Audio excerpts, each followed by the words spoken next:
Pourquoi les femmes vivent-elles en moyenne plus longtemps que les hommes? Le fait que les femmes vivent plus longtemps que les hommes est remarqué dans toutes les cultures et dans beaucoup d'espèces dans la nature. Les scientifiques pensent que les principales causes de ce phénomène sont biologiques et c'est ce qu'on va voir ensemble. La testostérone. Le fait que les femmes produisent des œstrogènes qui sont cardioprotecteurs et que les hommes produisent de la testostérone qui est cardiodestructrice, eh bien, c'est la raison principale pour laquelle l'homme vit moins longtemps. Pour le docteur Larry Santora, un cardiologue en Californie, c'est un fait que l'oestrogène augmente le bon cholestérol. Il réduit le mauvais cholestérol, assouplit l'intérieur des artères qui sont ainsi protégées des blessures et inflammations et à la formation de plaques artérielles d'artérosclérose. Chez l'homme, il y a la testostérone qui, à l'inverse, peut aussi contribuer au risque de maladie cardiaque puisqu'elle élève indirectement la tension artérielle, le cholestérol et l'insuline. La testostérone est sécrétée essentiellement par les gonades, c'est-à-dire les testicules des mâles, mais à un degré moindre, en plus faible quantité, les glandes surrénales et quelques autres tissus la produisent également.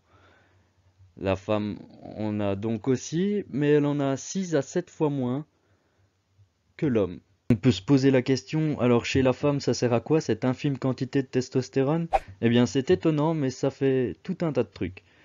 Ça développe leur formation musculaire et osseuse, leur mémoire, ça stimule les muscles de leur cœur, leur libido et leur désir sexuel. Sans un peu de testostérone, la femme n'a aucune envie de faire l'amour. Donc si on devait résumer, les femmes ont besoin pour leur santé de stimuler leur testostérone alors que les hommes auraient besoin de la réduire. Si ce phénomène avec les hormones sexuelles peut déjà enlever 10 à 15 ans de vie à l'homme, la deuxième raison est la taille. C'est un fait avéré, toutes les personnes de 1,80 m ou plus ont beaucoup plus de chances de mourir que les gens en delà de ça. Les gens grands vivent moins longtemps. Les scientifiques ont même découvert une mutation génétique qui semble diminuer l'utilisation de l'hormone de croissance IGF-1 par les cellules. En conséquence, les personnes concernées sont plus petites, mais elles vivent beaucoup plus longtemps. Il n'y a rien de mal à être petit. Après tout, presque tous les dinosaures ont disparu. Ceux qui étaient gigantesques ne restent que des petits oiseaux. Et les rongeurs ont survécu par leur petite taille. Le troisième grand handicap pour la longévité des hommes, eh bien, se trouve directement dans son ADN.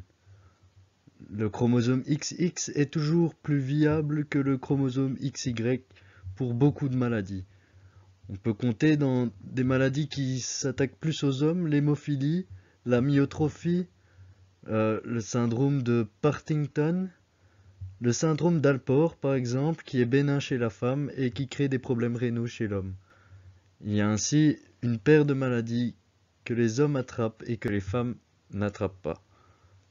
Mais on peut aussi observer ce phénomène chez les nourrissons. Les enfants mâles ont moins de chances de survie que les enfants femelles. La quatrième raison est la vitesse.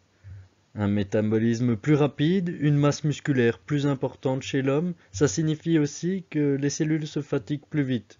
L'homme doit brûler plus de calories, c'est comme une voiture qui roulerait à 140 km/h et une autre à côté à 60 km/h. C'est normal que la première qui roule plus vite et qui est plus lourde va s'user plus vite. Il faut consommer moins pour vivre longtemps. On vous conseillera d'ailleurs de sortir de table en ayant faim pour prolonger votre vie. C'était donc les 4 raisons principales pourquoi l'homme vit moins longtemps que la femme.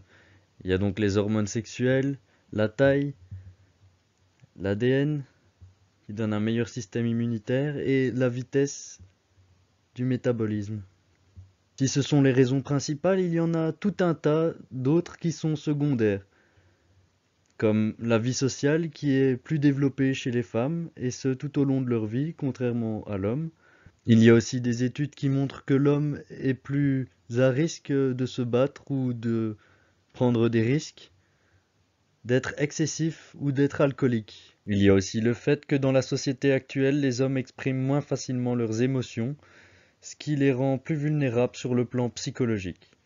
Toutes ces différences ne sont pas étonnantes quand on sait que la différenciation homme-femme date de plus d'1 milliard d'années.